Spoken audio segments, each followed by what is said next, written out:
Desk decor കണ്ടോ? ഇത് desk decor മാത്രമല്ല വാൾ ഡെക്കോർ ആയിട്ട് നമുക്ക് യൂസ് ചെയ്യാം. Stick, cup, colour paper. ഇനി ഇതൊന്നും ഇല്ലെന്നുണ്ടെങ്കിൽ ഇതിന് സമാനമായിട്ടുള്ള കുറച്ച് സാധനങ്ങൾ എടുത്താൽ മതി.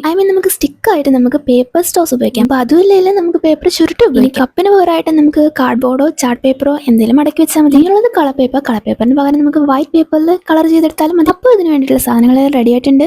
ഇനി നമുക്ക് പണി തുടങ്ങാം. സ്റ്റിക്സ് എല്ലാം കൂടെ അങ്ങോട്ടും ഇങ്ങോട്ടും ഒക്കെ ചേർത്ത് വെച്ചിട്ട് ഒരു കാർഡ്ബോർഡ് വെച്ചിട്ട് ഫിക്സ് ചെയ്യാം. പിന്നെ ഒരു കളർ പേപ്പർ എടുത്തിട്ട് ഇതുപോലെ മടക്കിയിട്ട് ഹാർട്ടിന്റെ ഷേപ്പിൽ ഇങ്ങനെ ഒന്ന് കട്ട് ചെയ്തെടുത്താൽ അപ്പൊ നമുക്ക് ഒറ്റ കട്ടിൽ തന്നെ നമുക്ക് ഒരുപാട് കട്ട് ചെയ്ത് നിങ്ങൾക്ക് ഇഷ്ടമുള്ള കളർ പേപ്പേഴ്സ് എല്ലാം എടുത്ത് ഇതുപോലെ സെയിം പ്രോസസ്സിൽ കട്ട് ചെയ്തെടുത്താൽ നമുക്ക് കുറെ ഹാർട്ട് കിട്ടും. അങ്ങനെ കിട്ടിയ ഹാർട്ട് എല്ലാം കൂടെ ഇതുപോലെ സൈഡിൽ വശിച്ച് ഒന്നിന്റെ മുകളിൽ ഒന്നായിട്ട് ഇങ്ങനെ ഒട്ടിച്ചൊട്ടിച്ച് ഞാനിവിടെ സെയിം കളേഴ്സ് എല്ലാം ഒരുമിച്ചാണ് ഒട്ടിച്ചിരിക്കുന്നത്. അപ്പൊ നമുക്ക് ഇതുപോലത്തെ ഒരു കളർഫുൾ ആയിട്ടുള്ള പാറ്റേൺ കിട്ടും. ഇനി ഇതെന്താ ചെയ്യണ്ടേ? ഇത് സ്റ്റിക്കിൽ ഒട്ടിക്കുക. താഴെ കപ്പ് ഹാഫായിട്ട് കട്ട് ചെയ്ത് ഒട്ടിക്കുക. അപ്പൊ എന്താ സംഭവം കഴിഞ്ഞു. അപ്പൊ വീഡിയോ ഇഷ്ടമായിട്ടുണ്ടെങ്കിൽ ലൈക്ക്, ഷെയർ, സബ്സ്ക്രൈബ് ഒന്നും മറക്കല്ലേ. കമന്റ് ഇടാൻ പ്രത്യേകിച്ച് മറക്കല്ലേ. ഞാൻ പിന്നെ വോൾ തൂക്കിയിട്ടു.